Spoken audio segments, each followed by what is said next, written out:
So, welcome everyone to the first roundtable discussion as part of the Hey Boss platform. We've a number of guests with us today, so we might start introducing ourselves. My name's Kimberly. I'm a radiation oncology registrar based in Brisbane. And my name's Dominique Lee. I'm a radiation oncologist in Brisbane as well. I work with these wonderful people. I am the founder of Hey Boss, and I created this space because I wanted there to be a platform or a space where doctors can rest and think about our own problems and feel okay about that.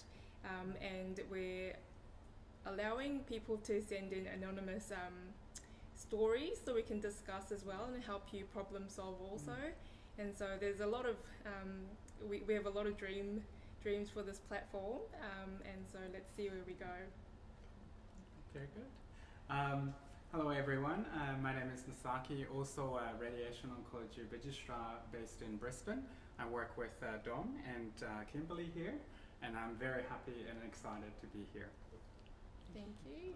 Hi, I'm Dinesh Vignarajah. I'm a radiation oncologist on the Sunshine Coast, and I know everyone just through working in Queensland, and I feel very honoured to be here on the first run. I'll go. I'm Nada Hamad. I'm a hematologist based in Sydney, and Dom and I were brought together by our passion for doctors' health, all things philosophical, and I'm very pleased to be part of this platform. I'm Lynn McCormack. I'm a clinical psychologist and I'm attached to the University of Newcastle as an associate professor working on the clinical program there. My research is at the interface of trauma and growth. And so it was through that Dom and I started to talk a couple of years ago around not only primary trauma, but vicarious trauma in medicine, in doctors, on all people working associated with health, and how people might learn to grow out of the traumatic experiences they maybe have either primarily or vicariously.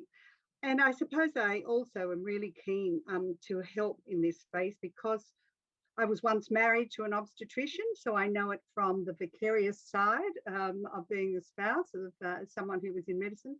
And I have a daughter in fifth year medicine who's about to come out, and I hold my breath waiting to see what sort of things she'll be confronted with. Oh, that's really exciting. Okay, so we've got a bit of a mixed tasks today. We have a number of questions that we'll be asking and seeking responses from the group, and then at the end we have a case discussion, and we'll present a situation and get some feedback from all of our contributors today as to how they would best answer that case scenario. So Dom, would you like to start off with the first question? Sure, yeah, my pleasure.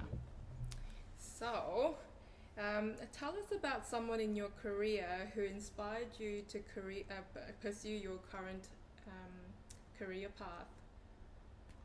We can start with Nada, maybe.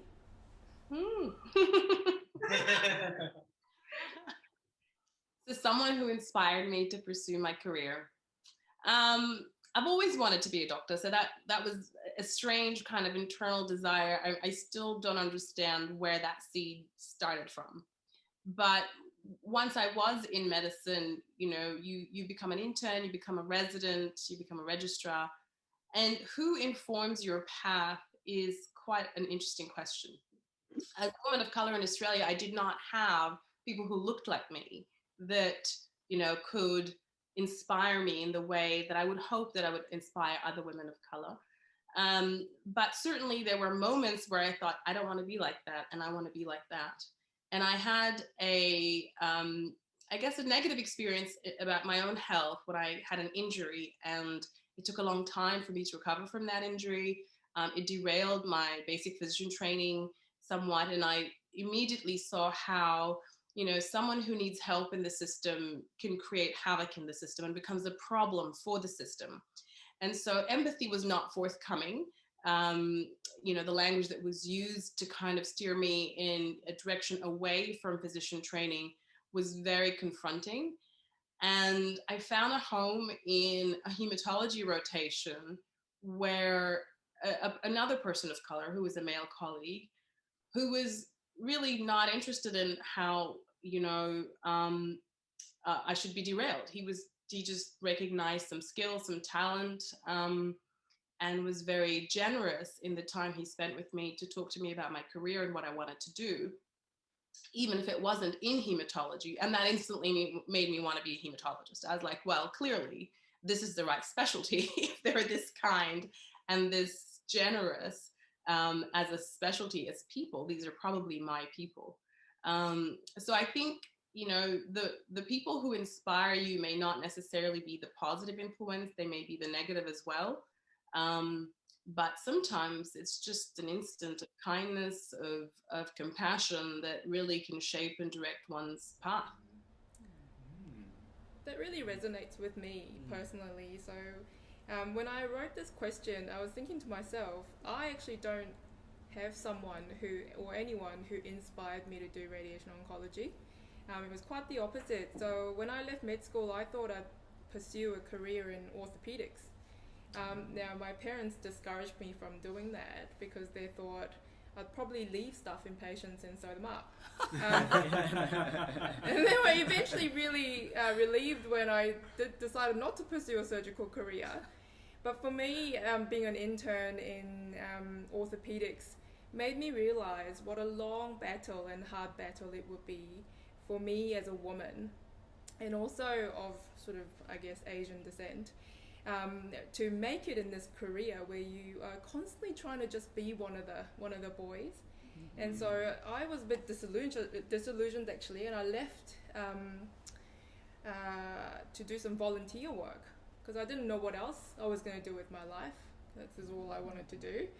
I went and did some volunteer work in Mongolia, of all places. I had to go get away like really far. So I went to Mongolia and I was supposed to do another surgical term, but it turned out that the people who took my money and was supposed to set up all this stuff didn't do any of it. And so I didn't have a job, and they told me to go and have a holiday. And I thought, oh, that's a bit sad. I didn't really want to have a holiday in Mongolia. And so I didn't really know what to do. And one of the nurses who'd set up a hospice in Ulaanbaatar called me up, and she said, oh, I hear you're a doctor from New Zealand and you're looking for work. Why don't you come and work in my hospice? And so I went and started working in that group and came across all these problems like SVCO and fungating tumours that could be treated with radiotherapy. And I didn't know anything about radiotherapy at that time point. But after working with them, I came home and I just went to the department and said, I'm interested in this. Can you tell me more about it? And they said, actually, we've got a job that's opened up. Do you want to apply for it? And so I applied, and that's how I got in. Oh, wow. And so it wasn't really because I'd found an inspirational person. And I pray that for other people things are a bit different. But I managed to find my tribe, and I'm quite happy doing radiation oncology. But yeah. Oh, very interesting. Yeah.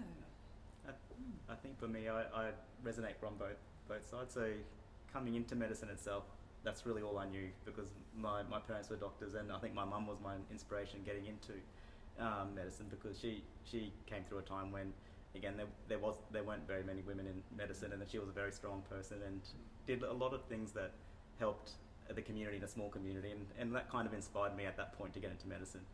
But then getting into medicine, once I was there, I didn't know what to do, so I thought also I went down the surgical path also, and I enjoyed it, but again, it was very much a boys' club, and I didn't really feel like I fit in there. It was very unsupported.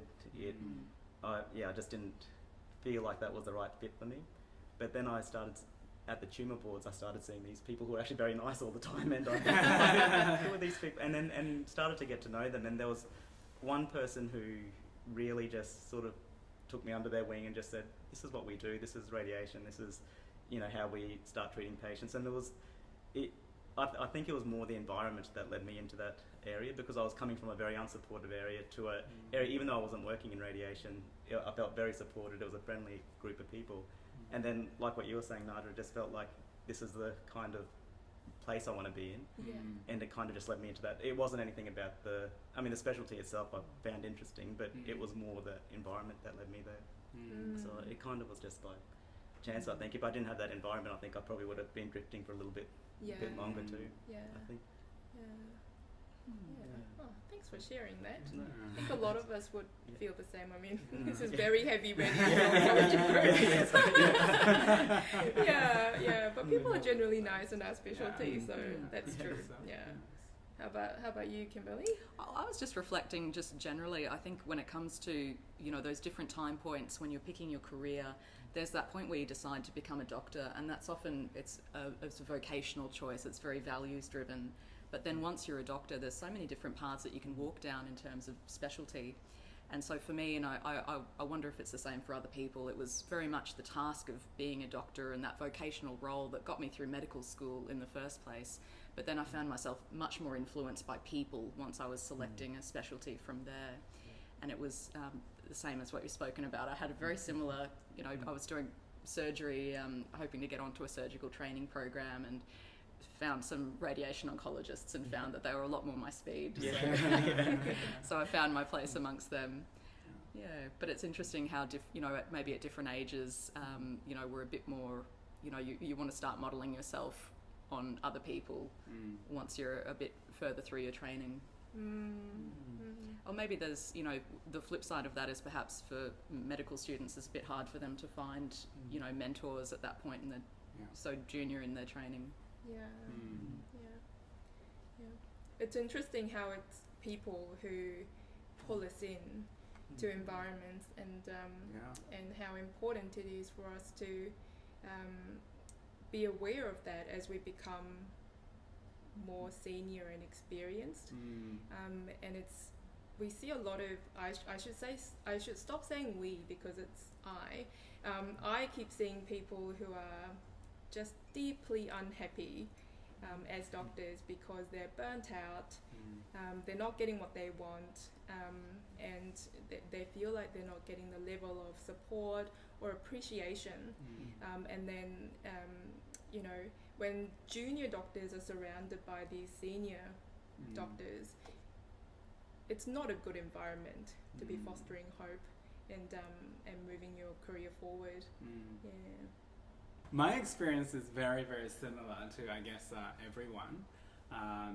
That I got into medicine just because I had a medical school that was very big and well established, highly reputable medical school in my hometown. And then as I growing up, my mom had a cake shop and had lots of medical students and nursing students come and visit, and then often we hosted a dinner for them. And then I was growing up, sort of hearing these awesome stories, like often heroic stories that sort of triggered me and made me interested in medicine. And then so I started that medical journey, but at the beginning, I think most often than not, a lot of people are more interested in sort of a procedural thing at the beginning when they start out as a medical student, and then I was one of them.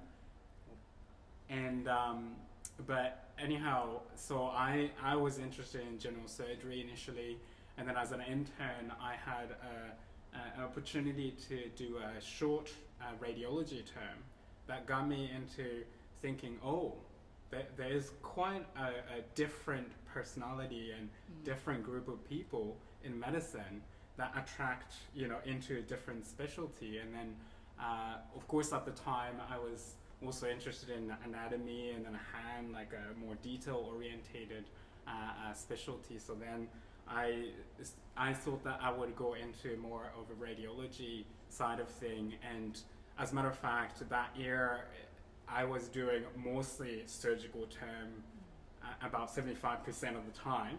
And then certainly I didn't feel I belonged in their niche, in their group, in the surgical field. I never really came across radiation oncology, but then I had an opportunity to apply for a position in a unaccredited trainee position in radiation oncology as a sort of a stepping stone to get to where I wanted to be. And then that's where I met my mentor that just absolutely inspired me from the get-go, who is absolutely just aspiring, inspirational person who really drew me in to radiation oncology, despite the fact that I didn't know anything about radiation oncology. And then from there, I didn't really look back. But looking back on my past, I studied biophysics and studio art as an undergraduate. So then also did a little bit of cellular biology research, which was actually with regards to vulva cancer. So then I was like, putting them two together, I thought like, it's actually a really perfect fit. Yeah. So it worked out really well for me. But it definitely, the turning point was that mentor who I come across, and that led me to where I am now. So. Yeah, it's a wonderful story. Aw. It's starting to sound very much like a radiation oncology promotion video. It does, doesn't it? Because we keep talking about the surgeons, but it strikes me that all of us had this interest in surgery quite early on, and I don't think there's anything wrong with that. I personally came this close to being a surgeon mostly because, again, there was someone who was exceptionally kind, exceptionally gentle, and just so empathic that it was really hard to see this person, this amazing surgeon, contrasted against all his colleagues. And I was like, okay, he's a unicorn. Am I ready to be a unicorn in another profession? And that comes with a lot of burdens. And I chose not to be. But in reality, I think, the point is, it really is just about people treating people a particular way. When you feel seen, or you feel heard, or you feel valued, that's immediately a turning point in someone's career, in someone's mind in medicine, because we're generally kind of a uniform workforce that is used for services that are just, in an overwhelmed system. So that moment where someone sees you and acknowledges your existence and values your contributions is a turning point for many junior people. And so for me, I make an effort every day whenever I see someone doing a good job, is to say, you're exceptional what you're doing. This thing about you is so unique and so interesting and so valued, and not make everybody, a homogeneous workforce. You're a resident, you're an intern, you're a registrar, which are labels we use so regularly. Just call my registrar, just call the intern. We don't use people's names. We don't value the uniqueness of the people we work with. And everybody has a story. Every single person I've met has an incredible backstory. Your mom in the cake shop. I love that, So you have people around you who didn't know that about you. That is shame on them, and they've missed out. So, Lovely. Yeah, and I also wanted to talk to you, Lynn, with your clinical psychologist hat on, and also experience with doctors. How do you? What are some of the thoughts that come to your mind listening to us talk around this topic? So from my psychologist's hat, it's really fascinating to listen to all your stories, and such a multicultural group, which I think is just so fascinating, particularly for Australia, because that's I've seen huge change in my lifetime. So I think also I'm sitting here reflecting back on what it was like as a spouse of an obstetrician anyway, not a radiation oncologist, back in the days when he used to work 80, 100 hours a week. And at a drop of a hat, he would be called in, or the phone would go in the middle of the night. In those days, it was just the bedside phone. So I'd get woken, and then I'd have to make sure that he locked the door when he left, because I had two little girls in the house with me. And then it was, we didn't know when we'd see him again. And many a night he slept over at the hospital. So I think life has changed enormously for people coming through medicine today. And I'm really glad about that, because I was really nervous for my daughter coming into the profession. And I think that's because people are learning to, and it's a generational thing too. People are learning to say no. People are learning to say this is unacceptable, an unacceptable workload. It's a high risk workload, and they're grouping together, I suppose, in a way. Once upon a time, unions would have helped. We don't have strong unions anymore. But that whole idea of recognizing your own value, let alone somebody else valuing you enough to be able to speak up, as you did, Dom, in your situation, and lots of people have, that slowly erode a toxic workplace in which the patients are at risk, not just you at risk, but there's a sort of an avalanche, isn't there, of risk that comes down from people who are overworked, not respected, not valued, not given good work conditions, do not have those mentors above them who can promote them, who in themselves, older people who are in themselves secure in their own well-being, that can then promote the next generation and see that, look, how it was for me is not a healthy way. It's not healthy for me personally, but it's not healthy for a family. And our family was became a victim of that working life, and be able to go, we need to change this and promote change and support you in change. So I know that's a bit of a ramble, and it also comes from at the time. So I'm thinking also about my life when you said, how do we get to where we are with certain mentors in our life? I suppose I grew up in Australia in a working class town that didn't even have a university or a medical school in those days. And girls left school and either went into nursing or teaching, or, got married very early. And I had a mother who recognised the value of education, I suppose, for women to be able to go forward and to be able to have a life of their own, that wasn't dependent on or at risk from the whims of their partner or their husband. And so it wasn't until much later, though, that I did leave school early and then slowly came back to education following the Vietnam War. So I'm old enough to have gone, you talk about catalysts in our lives. I went to the Vietnam War as a civilian support person. And it was during that time that I realised I had to do something of real value with my life. I had to get a certificate. That was the thing I remember thinking in my head. I need a certificate so that people will take me seriously and that I can actually start to do some good. So I think it empowered me to take life more seriously and to be able to project myself, irrespective of whether other people thought I should or could. Or I've seen that transition in medicine. I actually went into nursing for a long time, and then it was during that time that I realized, you know what, I'm more interested in the individual and how they make sense of what's happening to them. And that's what I guess, and coming out of the Vietnam War and the beginnings of post-traumatic stress being talked about, trauma related to war and disaster. And so I sort of grew along with that as I went through my career in psychology, et cetera, et cetera. So so I've seen, I guess, lots of the careers, but in medicine in particular, there's been that real transformation, hasn't there?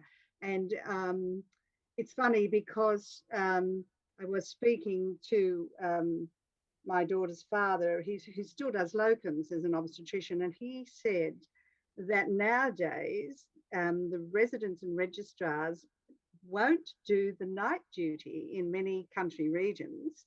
And so a lot of the older obstetricians are left to cover the night shifts.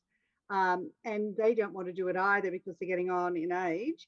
And so he's in his 70s, now travels around the country a couple of weeks a month doing locums at night in obstetrics because the younger doctors won't do the night shifts. So it's there's a whole cultural change, isn't there? And it probably depends whether you work in the city or in the towns or in the outback at remote areas. just what it is. So, I mean, it's good. So it's probably going to force governments to rethink the structure of the working structure of medicine, I think, ultimately. Yeah, so just some thoughts. That's really interesting. Yeah, I don't know. To me, it often feels like the change or transformation's not happening fast enough. Then you hear something like that. Yeah, I feel like I feel like there's so I was asking how he in his 70s was coping with night duty or being on call at night. Yeah. Gee, that'd be lucrative though. yeah, it would be worth it money wise. Senior locum night shift. It's like 3 whole stars. Yeah, very interesting. Thank you.